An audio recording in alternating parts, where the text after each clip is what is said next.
पत्रकार साथियों, जय भीम, नमो बुद्धाय, नमस्कार। आज पत्रकार परिषद को संबोधित करने के लिए हम सभी उपस्थित हैं। इसका वजह है कल 1 जुलाई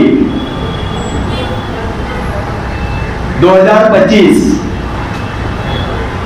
आप सभी को विदित है कि बोध गया में महाबोधि महाविहार का आंदोलन 12 फरवरी से शुरू है और हमने नागपुर में बड़े बड़े धरने और आंदोलन रैलियां निकालते हुए महाबोधि महाविहार बोध गया में चल रहे आंदोलन को समर्थन दिया। आज आंदोलन को 139 दिन पूरे हो रहे हैं, मगर केंद्र सरकार और बिहार सरकार कुछ भी कॉग्निजेंस ले नहीं रहा, ऐसा लगता है। इसीलिए महाबोधि महाविहार में जो आंदोलन चल रहा हो पुरजोर से चले, इसके लिए पूरे देश भर में सभाएं हो रही है, जनसभा के माध्यम से उधर सुप्रीम कोर्ट में भी केस डाले हैं, हम आंदोलन धरने भी दे रहे हैं, मगर तो भी उसका रिजल्ट न निकलते हुए देखते हुए कल 1 जुलाई से महाबोधि महाविहार का आंदोलन और सशक्त हो, इसके लिए नागपुर के विविध संगठन के माध्यम से हम 1 जुलाई से 30 जुलाई तक आंदोलन करने वाले हैं। उसमें नागपुर की सभी संस्थाएं रहेगी, भारतीय बौद्ध महासभा रहेगी, समता सैनिक दल रहेगा, महिला सशक्तिकरण संघ रहेगा और सभी संस्थाएं हमको उन्होंने पार्टिमा दर्शाया है। उसके साथ साथ ही गए साल 2024 में 1 जुलाई 2024 को बहुत बड़ा जन आंदोलन छेड़ा गया था दीक्षा भूमि विद्रुपीकरण के विरोध में, जिसके लिए महाराष्ट्र गवर्नमेंट में के तरफ से दीक्षा भूमि के ऊपर खोदकाम और विद्रुपीकरण कर रहे थे। जनता ने उसका विरोध किया, उसको आज 1 साल पूरा हो गया। महाराष्ट्र सरकार और दीक्षा भूमि स्मारक समिति ने ये जो लोगों की जन भावनाएं थी विद्रुपीकरण के विरोध में, जिसका नेतृत्व भीमराव अंबेडकर साहब भारतीय बौद्ध महासभा के राष्ट्रीय कार्याध्यक्ष, उन्होंने दीक्षा भूमि का विद्रुपीकरण रोका जाए इसके लिए पुढाकार लिया था और उनके नेतृत्व में सभी संगठनें एकजुट होकर 25,000 के ऊपर का जन समुदाय वहां इकट्ठा हो गया था और विद्रुपीकरण का काम रुक गया। हमारी मांग थी कि सिर्फ विद्रुपीकरण रोका जाए, मगर सौंदर्यकरण को किसी का विरोध नहीं था। सभी हमारी भारतीय बौद्ध महासभा, समता सैनिक दल और सभी संगठनें, उसके लिए हमने बार-बार एनआईटी का जो चेयरमैन है, स्मारक समिति है, हमारे महाराष्ट्र के सम्माननीय मुख्यमंत्री जी है, सभी को हमने अपील की कि भाई सौंदर्यकरण का काम तुरंत शुरू किया जाए। मगर आज 1 साल होने के बाद भी बहुत दुख के साथ ये कहना पड़ रहा है कि सौंदर्यकरण को जो 204 करोड़ रुपया का मंजूरी मिला था समाज कल्याण का जो निधि रहता वो निधि में से, और 204 करोड़ रुपए आज भी पड़े हैं, मगर इन्होंने रिवाइज सौंदर्यकरण अभी तक स्टार्ट नहीं किया। उसके विरोध में और दीक्षा भूमि को जब ये धम्मचक्र प्रवर्तन दिन के समय में जो गेम्स बुलाए जाते हैं सेंट्रल से, मुख्यमंत्री इन्होंने बार-बार अपील की थी दीक्षा भूमि विस्तारीकरण के लिए, एक्सटेंशन के लिए हम बाजू की माता कचेरी की जगह और दूसरी जो जगह है सीआरसी बोलते, central research cotton research centre, उसकी जो जमीन है इन्होंने बार-बार दीक्षा भूमि स्मारक समिति को हैंडओवर करने की ये की थी, मगर वो भी जो उन्होंने हमें बार बार मुद्राएं हैं, सेंट्रल गवर्नमेंट हो या मुख्यमंत्री हो या जो भी ये है गवर्नमेंट के पदाधिकारी, तो इसके विरोध में हमारी मांग ये है कि दीक्षा भूमि स्मारक समिति को वो अतिरिक्त जगह हैंडओवर किया जाए और दीक्षा भूमि का जो सौंदर्यकरण का जो डिजाइन तैयार किया हुआ है और सौंदर्यकरण तुरंत चालू किया जाए, ऐसी ये हमारी मांग है। हम महाबोधि महाविहार के लिए और दीक्षा भूमि आंदोलन, दीक्षा भूमि सौंदर्यकरण के लिए 1 महीना आंदोलन करने वाले हैं, जिसका नेतृत्व आज यहाँ उपस्थित पूज्य भंते चंद्रकीर्ति जी करने वाले हैं। और इसमें हम सभी हमारे समता सैनिक दल के मेन है, सुनील साई पुत्ता जी है, प्रकाश जी दार्शनिक है, हमारे भारतीय बौद्ध महासभा के वरिष्ठ पदाधिकारी हिवराए साहब है और बहुत सारे ऐसे, और ये सोशल ऑर्गेनाइजेशन के हमारे बागड़े जी है। ऐसे सभी मिलकर ये हम आंदोलन सरकार महाराष्ट्र का हो या बिहार का हो, उनको ख्याल में लाने के लिए ये हमारा आंदोलन हम चलाने वाले हैं।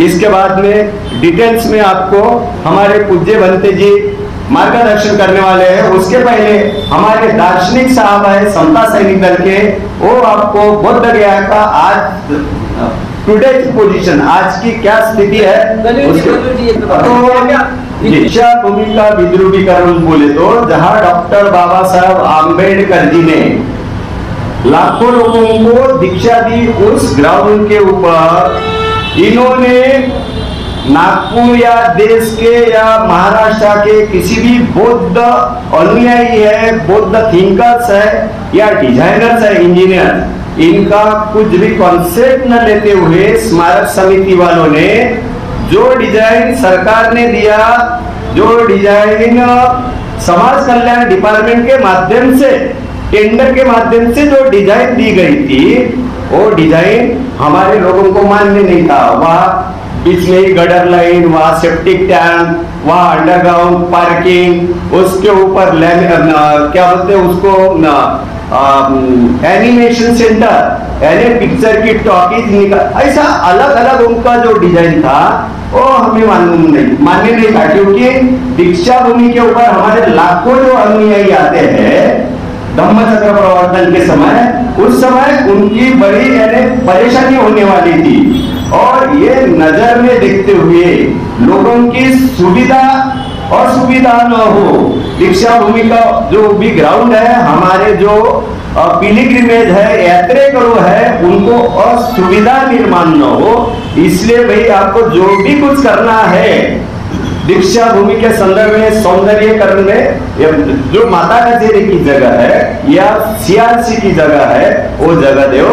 और जैसा बाकी के जगह आप, जैसा ये कोराडी का मंदिर है, कोराडी के मंदिर को आपने 16 एकड़ जगह देकर वहां सब देखिए, तो इसलिए हमारी ये मांग है हमारे लोगों की असुविधा न हो, इसलिए वो जो आप जो बोले ना विद्रुपीकरण, बीच में वो हमको मालूम है, विद्रुपीकरण बोले तो यात्रेकरुओं को तकलीफ न हो, इसलिए हमें दीक्षा भूमि परिसर में हमारे जो अम्बेडकरी जनता है, बुद्धिस्ट जनता है, उनको वहां खोदकाम हो ऐसा हो, ये मान्य नहीं।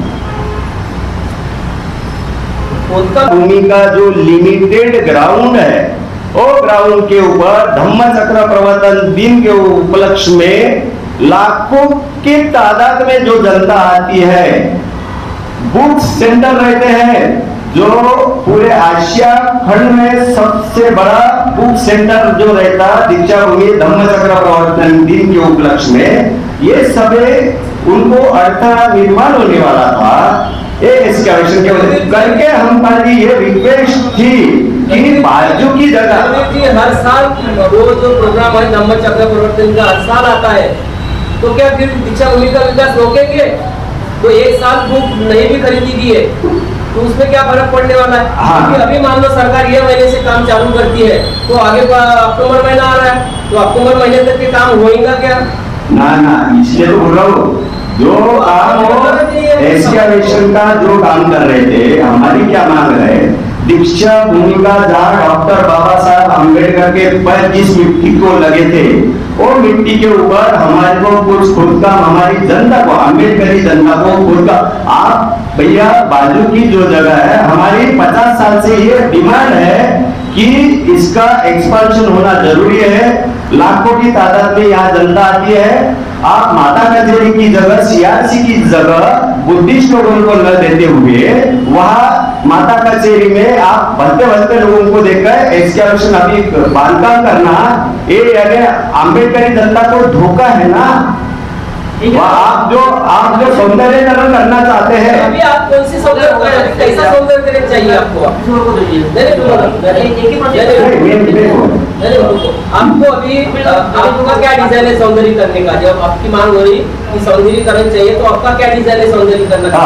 सौंदर्यीकरण चाहिए। हमारा ये कहना है सौंदर्यीकरण यानी क्या होना है, ये हमारे जनता से हमने अपील की है। हमारे जो डिजाइनर है, हमारे इंटेलेक्चुअल है, हमारे इंजीनियर्स है, हमारे आर्किटेक्ट है, मैंने गए 1 जुलाई 24 को ही बताया था स्मारक समिति वालों को, ऐसे लोगों की जो एक्सपर्ट लोग हैं उनकी ये टीम तैयार करके हमारा सौंदर्यकरण का कंसेप्ट क्या रहेगा, हमको सरकार के तरफ से थोपा हुआ सौंदर्यकरण अपेक्षित नहीं है। हमारी आपका प्रश्न नहीं है, उसको किसी को मालूम है नहीं, अभी तो हुए जाते, दूसरा प्रश्न है। ओके, इसके बाद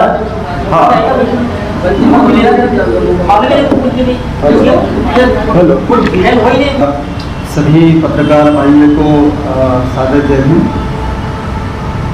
आप सभी जानते हैं कि महाबोधि महाविहार बोध गया के आंदोलन को मुख्य रूप से 12 फरवरी को शुरुआत हुई है। आज उसका 139वां दिन है। ये बड़ी ताज्जुब की बात है कि संवैधानिक मार्ग के माध्यमों को स्वीकार करने के बावजूद सरकार किसी भी तरह का तवज्जो इस सवाल के ऊपर दे रही है। दुनिया के जितने भी धार्मिक सेंटर है उसमें उन धर्मों के अनुयायियों को छोड़कर किसी गैर धर्म के अनुयायियों का उसमें बिल्कुल पार्टिसिपेशन नहीं होता है। दुनिया का एकमात्र ऐसा स्थल है बोध गया स्थित महाबोधि महाविहार, जहाँ पर बौद्धों के अलावा हिंदुओं को भी उसमें सम्मिलित किया गया। ऑल इंडिया बुद्धिस्ट फोरम, समता सैनिक दल, बुद्धिस्ट सोसाइटी ऑफ इंडिया, महिला सशक्तिकरण संघ और देश के तमाम बौद्ध संगठन जो है वो इस बात के ऊपर नाराज है और चाहते हैं कि महाबोधि महाविहार का समूचा प्रबंधन केवल और केवल बौद्धों के हाथ में होना चाहिए। 134 सालों से यह आंदोलन आदरणीय अनागरिक धर्मपाल जी के माध्यम से और बीच में बंदे आर्य नागार्जुन सुरेश सदाई के माध्यम से जारी रहा और आज उसके तीसरे स्टेज में हम पहुंच गए हैं। इस तीसरे स्टेज की शुरुआत 26 नवंबर 2023 को होगी। पत्राचारों के माध्यम से, निवेदनों के माध्यम से, प्रत्यक्ष मुलाकातों के माध्यम से इस संदर्भ में, इस विषय के संदर्भ में अधिकारियों से, तमाम आला अफसरों से बातें करने के बावजूद, समस्याएं बताने के बावजूद जब कोई नतीजा सामने नहीं आ रहा है, उस समय 12 फरवरी से अनिश्चितकालीन धरने के ऊपर बैठने का संकल्प किया था, जो आज भी जारी है। सरकार की एक बात के ऊपर हमें बहुत ताज्जुब होता है कि जिस जगह पर बैठे हुए, जिस आंदोलन को लेकर के बैठे हुए, बहुत ही शांतिपूर्ण तरीके से संवैधानिक मार्गों का अवलंबन करते हुए धरने को शुरू किया हुआ है। कुछ बातें मैं आपके सामने रखना चाहूँगा। आप सभी जानते हैं कि 12 मई 2025 को तथागत भगवान गौतम बुद्ध की जयंती थी, जिसे वैशाख पूर्णिमा ऑल इंडिया स्तर पर जानते हैं, इंटरनेशनल स्तर पर भी उसी तरह से जानते हैं, और समूचे संसार के बौद्ध भिक्षु, बौद्ध अनुयायी वहां पर आए। बिहार स्टेट के माननीय राज्यपाल आरिफ मोहम्मद खान प्रतिवर्ष उसमें आते हैं, हर वर्ष राज्यपाल आते हैं और उनके माध्यम से पूजा किया। 2025 में कुछ उल्टा हुआ।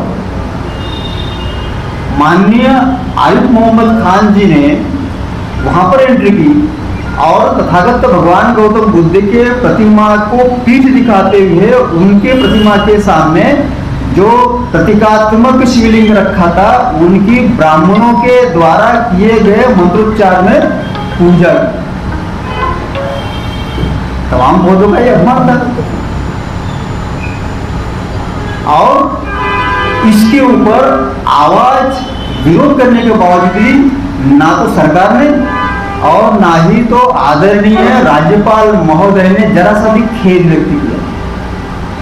मतलब मंशा साफ है कि बौद्धों का अपमान करने के लिए ही इस कृति को किया गया था। दूसरी बात है कि जिस जगह पर यह आंदोलन चल रहा था उस जगह को खाली करने के लिए प्रशासन के माध्यम से, पुलिस प्रशासन की तरफ से बहुत सारे हथकंडे अपनाए गए और अंतिमतः जिस जगह पर यह आंदोलन चल रहा था बौद्ध गया स्थित 2 जगह से उसे हटा दिया गया। आज वह आंदोलन किसी एक मॉनेस्ट्री में शुरू है, लेकिन सरकार की तरफ से उसे जगह नहीं दी जा रही। बार बार विनती करने के बावजूद, कलेक्टर से मिलने के बावजूद, जिला मजिस्ट्रेट से मिलने के बावजूद भी वे कहते हैं मिलते तो है, लेकिन कल बताएंगे, परसों बताएंगे, इस तरह के आश्वासनों को दे करके वे जितने भी लोग मिलने के लिए जाते हैं उन्हें बाय बाय कर देते हैं। इसके बावजूद आज तक के इस जगह पर नहीं देने का कारण पता नहीं आ रहा। बहुत गरीब है, बहुत अलग अलग चीजें बताए, कभी इलेक्शन है, कभी एरिया में नहीं है, कभी तुम्हारे माध्यम से यहाँ पर असंतोष फैलाने का कार्य किया गया वगैरह वगैरह बातें करते। इसी के साथ में 11, 12 और 13 मई 2025 को बौद्ध जयंती के उपलक्ष्य में तथागत भगवान को अभिवादन करने के लिए जो समूचे संसार से जनता गई थी, भारत से भी गई थी। और उन दिनों के पीरियड में जहां पर आप जानते हो डुंगेश्वरी, जो जिसका पूरा नाम डंगेश्वरी पर्वत है, वहां पर तथागत ने क्या बोलते हैं शरीर पीड़न तप की प्रक्रिया की थी, जिसमें उन्हें उनके शरीर का पूरा अस्थि पंजर हुआ था। वहां पर गई हुई पब्लिक को स्थानिक लोगों द्वारा मारा गया। यह मारना बौद्ध गया महाबोधि महाविहार में भी किया गया। और इतनी सारी बातें होने के बावजूद वहां का जो सिक्योरिटी अधिकारी है, अफसर है, सिक्योरिटी गार्ड्स है, वो केवल और केवल देखने की भूमिका है। इतना ही नहीं तो तमाम सिक्योरिटी, चुस्त और दुरुस्त सिक्योरिटी होने के बावजूद वहां पर लाठियां गई कैसे? जय श्री राम के नारे लगाने वाले लोग वहां पर पहुंचे कैसे? किसने पहुंच दिया? लाठियां गई कैसे? वहां पर तो कुछ भी मोबाइल भी नहीं लाया जा सकता है, वहां लाठियां गई कैसे? इसका विरोध करने के बाद में वहां पर लोगों को, बौद्ध अनुयायियों को मारा गया, तकलीफ दी गई और उल्टा उन्हीं के ऊपर केसेस दायर करने के प्रयास किए गए।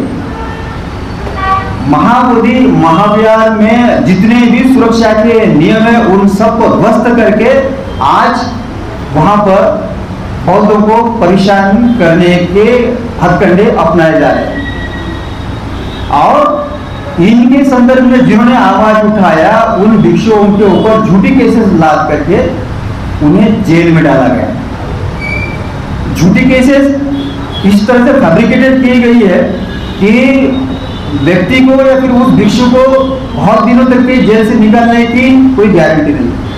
तो इन तमाम बातों का विरोध करने के लिए और देश में इस आंदोलन की धग को जिंदा रखने के लिए देश के तमाम जितने भी शहर है उन सभी शहरों में 1 जुलाई से 31 जुलाई के दरमियान अपने अपने शहरों में धरना देने का कार्यक्रम जारी किया गया है। उसकी एक कड़ी नागपुर में भी कल से शुरू होने जा रही है, जो 31 जुलाई तक के रहेगी। इसकी शुरुआत बौद्ध वंदना से होगी।